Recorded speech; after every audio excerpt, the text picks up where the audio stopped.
Hey, what's up guys, and welcome to Cooking with Clement. Today, I'm going to show you how to make a super easy and delicious pasta dish, Cacio e Pepe.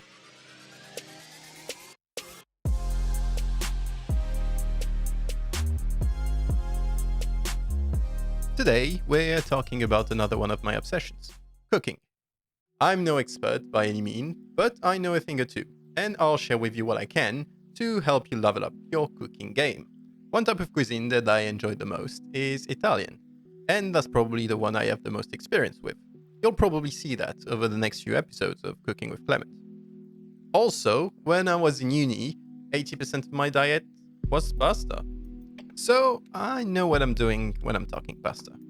Anyway, for today, I'm gonna teach you how to make a banging spaghetti cacio e pepe that's both super delicious and fairly easy to make. Perfect when you have guests over and you want to impress them.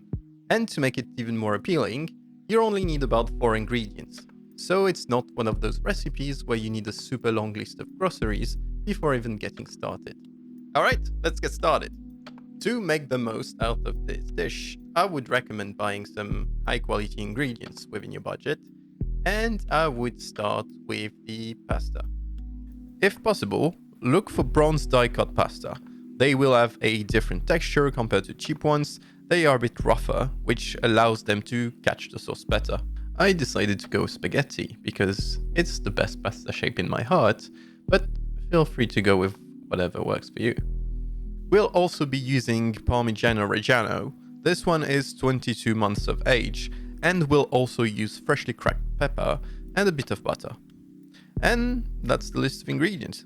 Yeah, it's super easy. Pretty neat, right? For this time, I'm making 2 medium portions.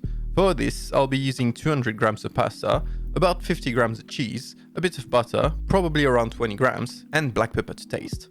I'm using close to 5 grams here. By the way, if you want to elevate your dish even more, you can do a mix of 70-30 of cracked black pepper and green pepper to give a zing to your dish.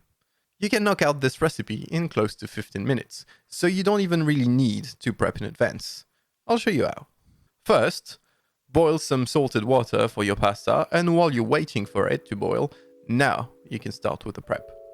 Grind all the pepper that you're gonna need and put it in a little bowl so it's ready when we need it. Once the water is boiling, put your pasta in it and cook it according to the packaging instruction to al dente. For me, that's 10 minutes. While the pasta is cooking, time to grate our cheese. Grate it as fine as you can. This way, it will melt into the sauce really easy. And now, we wait for the pasta to be done. When the timer rings, really important, keep about a cup of the pasta water before draining them. The exact amount is not really important, but it's better to keep more than not enough. We're keeping the pasta water here because while cooking, the pasta releases starch in the water, and this is gonna help our sauce become creamy and stick to the pasta. Once the pasta is draining, leave it there to hang out while we finish prepping quickly. Put the butter and the pepper in the same pot and back on the heat. Oh yeah, I didn't tell you, we're making this a one-pot dish. Leave the pepper with the butter there for about a minute so the pepper can release some of its aromas into the butter. Then transfer the pasta back into your peppered butter and stir a little bit. Turn off the heat and remove the pot from the stove. Now is the complicated part. We're going to be adding a bit of pasta water and a bit of cheese while stirring to make an emulsion in the pot and have the sauce become one. It takes a bit of practice, but it's not too difficult. Continue adding cheese until you're all done and adjust the quantity of water to reach a happy medium of a sauce that sticks to the pasta without being too liquid. If it's too liquid, you can still save your dish over very low heat while continuously stirring, but if your dish becomes stringy with cheese, it's unfortunately not going to be very creamy nor look super good. If that happens, it's because the heat was too high in the pot, but if you follow this recipe and remember to remove from the heat before adding the cheese, it shouldn't happen. If everything went well, you now have spaghetti cacio e pepe. You just have to plate it. You can crack some more black pepper on top to garnish it a little bit, and that's it. Before wrapping this up, here is how you can do a vegan version of the dish that's just as good. This one is inspired by a recipe that already existed. I'll leave a link to it in the description. This recipe is super easy.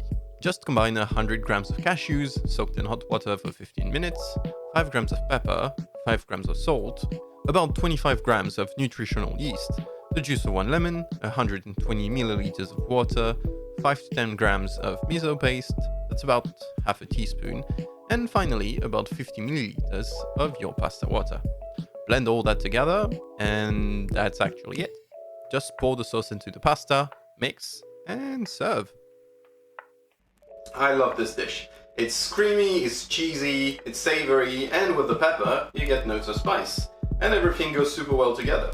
If you've never had it, I would highly recommend giving it a try and finding out about one of the best and easiest pasta dishes. I know this is not the traditional way of making cacio e pepe, but I think you get a result that's pretty close to it, while being super easy and not requiring a lot of dishes. So in my book, that's a win. As always, if you have any questions or ideas, please leave them in the comments, and don't forget to subscribe if you don't want to miss the content coming out in the future. I hope this video was helpful for you and that you had a great time with me today. I wish you guys a super good day, and until next time, let's keep cooking.